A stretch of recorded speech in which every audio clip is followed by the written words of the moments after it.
country. And so without further ado, I think Jim is elected, was an elected Sinn Féin public representative, and now takes a keen interest in social and prison issues, which is still a very important role in all of Ireland, but particularly and regretfully in that part of Ireland we thought where everything was settled, but it's not. But anyway, there's no better man than somebody from the front line to tell us what the position is. There's no man more qualified and more welcome to Tipperary than Jim McAlester. And without further ado, I call on Jim McAlester, who is experienced from the front line and from behind the line and in front of the line.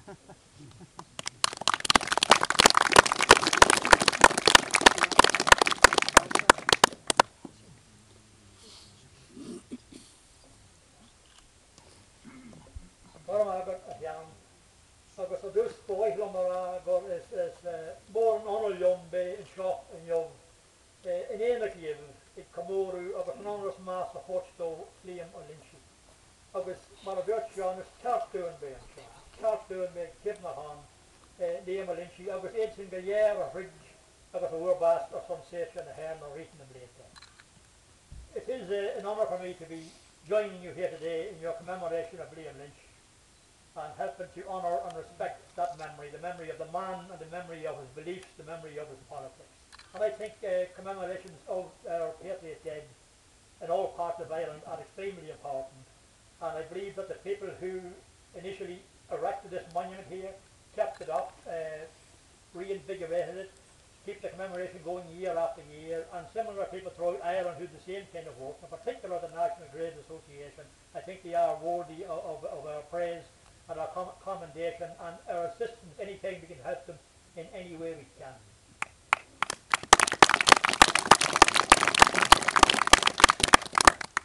You people being here today from Tipperary, proud Tipperary, with its historic role in the Irish struggle down through the centuries, and indeed some from neighbouring counties with equally proud counties, with equally historic and proud roles too.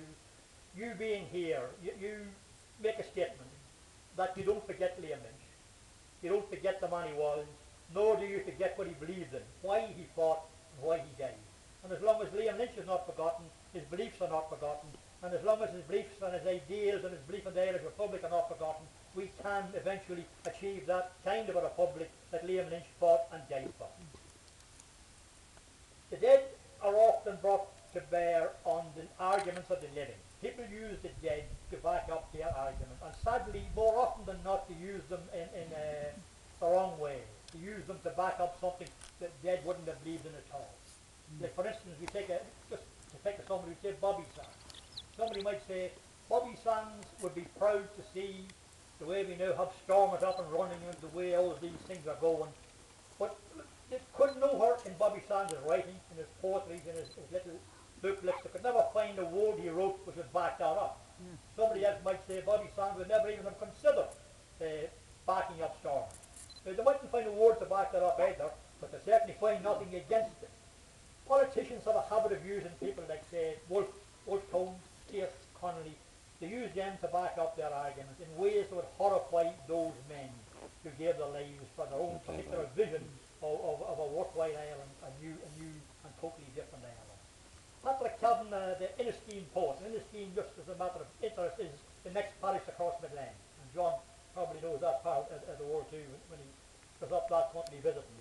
But Cavan wrote a poem called A Reed for Tom Moore Statue on this issue. And he was particularly talking about poets and artists and writers who were dead, but it applies to freedom fighters as well. Anybody, applies to the normal man or woman either, who the living can sometimes use the dead for the wrong reasons, or pretend they were always their friends, pretend they were always behind them, but when they were alive they despised them and done nothing to help them. But Cavan has said, they put a reed upon the dead, but the dead will wear the cap of any racket. The corpse will not put his elbow through the jacket or contradict the words some liar has said. And I think that's the same case when people talk about the good old IRA of long ago. last IRA that were good. Like even the provisional IRA are now close to being the good IRA. Well, anybody's coming along now with the bad IRA. I think it was old Bishop Moriarty of Kerry who said hell wasn't hot enough for eternity long enough for the Fenians. He probably thought the United Irishmen were the good old IRA. Always the one before was the good ones. The present ones are always bad, nefarious, dangerous people. But there's difficulty for anybody who wants to misuse the words of Liam Lynch. Because the words, the dictum of Liam Lynch that I think he wrote first in a letter to his brother Tom, which appears on the invitation to this commemoration, is on the little booklet here from I think 73. We have declared for an Irish Republic and we will live under no other laws. Now it's very hard to twist that. It's very hard to say he meant something else. That's the forthright statement and you can't get round it. That's one of the reasons why Liam Lynch is not as widely quoted as some other people.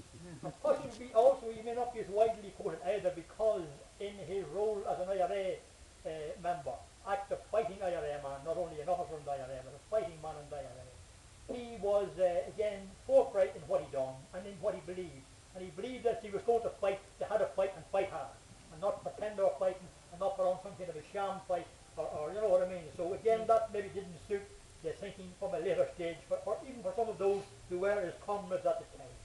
Liam Lynch believes in the validity and the necessity of an Irish Republic, believes strongly enough to fight for and continue fighting against any attack on the Republic. And I'm not going to go into much details of Liam's character, abilities, as a soldier or in political ways or as a human being, because you people here probably could tell me far more about Liam Lynch than I know about him. But I know he was one hell of a man. And I know that one of his comrades on that fateful day on these slopes was Frank Aiken from my own country of South Armagh, from Tamla. Again, just a few parishes away from me this time. And Frank Aikens, I'm sure, often looked back in later years at that mournful day when he saw his friend lying here grievously, mortally wounded. I'm sure he often looked back and had seriously sad thoughts about that day. But I wonder, did he ever think about what Liam said, that we have declared for an Irish Republic and will live under no other law? I wonder how did Frank square that in his own mind. I'm sure he did think about it. And he probably, being human, he probably pretended to himself that something a wee bit different would be all right. Having something a wee bit different from what Liam wanted wouldn't be that far away. That's what we do as human beings, but it isn't right. We have declared for a republic and will not live under any other law. I could only say for some of the comrades of Liam, the answer would be Maria, because they did declare, they accepted something totally different in the long run. Frank, of course, ended up the tarnish of the Irish Republic. And just another point of interest, my MP at the moment, Conor Murphy, MP for Newry and most of County Armagh, and also what is known as a minister in Stormont, even though he all again minister is the money that Britain gives him to administer in the 6 counties. But he is actually a relation of Frank Aikens, I think, on his mother's side. So again, Conor has no problem living under another law. He just, didn't agree with Liam saying he wouldn't live under any other law. But how has the Republic fared since Liam Lynch's untimely death and since he wrote to Tom?